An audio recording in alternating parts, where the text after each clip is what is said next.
harka mirgaa ol baastanii namni Haaji Aadam Tuula Firdawsa minan nabiyyiina waliin nu haa galu namni jettu harka mirgaa akkanatti baasime. Takbiir!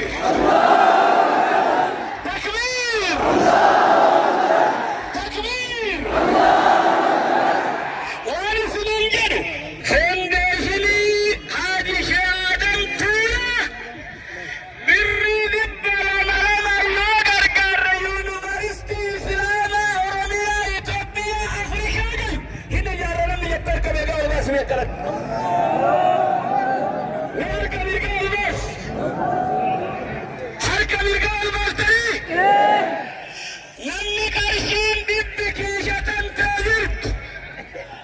Namni qarshiin dhibbi tokko kiishatan ta'e jirtu 200 akkanumatti harkatti ol baasi kiishatee keessa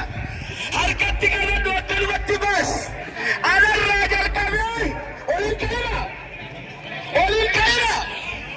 namni qarshii 100 tokko 200 akkanatti ol baasi harka kiisha keessa gadi naqi ol baasi kiisha keessa gadi naqi ol baasi namni kiisha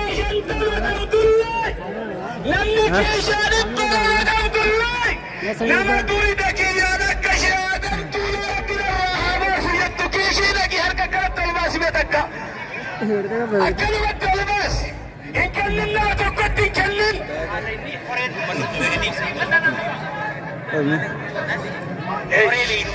amma ragaa koree beeynu malee salfiidhaan akkanumatti harkatti qabannaa dura namatti hin kenninaa dura namatti hin kenninaa koree baadii qabdutti bakka jirtan maratti achumaan itti hiidadhu ta'uun foonii qabdutti hiidadhu qarshii 200 sadan namni kun hin ka'inaa jara malee hin ka'inaa jara malee namni tokko hin ka'inaa maqaa rabbiitiin isin gaafadhe namni qarshiin 200 keeshatee jirtu namni qarshiin 100 keeshatee jirtu nama rabbi hiyyummaa biilateen lafii kiishiitii keessa dhibbaasini namni barbaadu.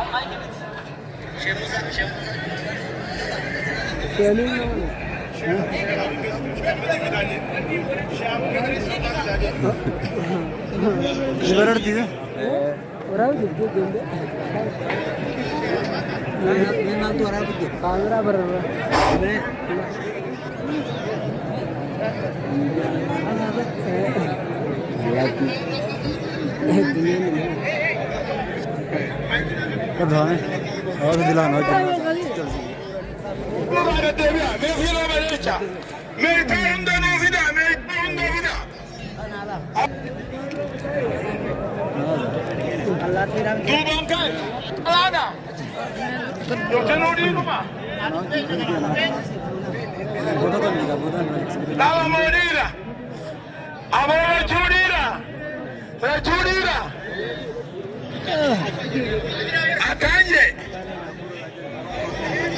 أما درجان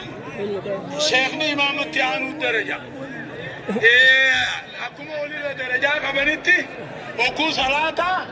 إمام التيانا وكو قبري خاين أمو شيخ عبد الرحمن قبري تكتاج أنا قبل دابو ثم بعد دواغا أكاسي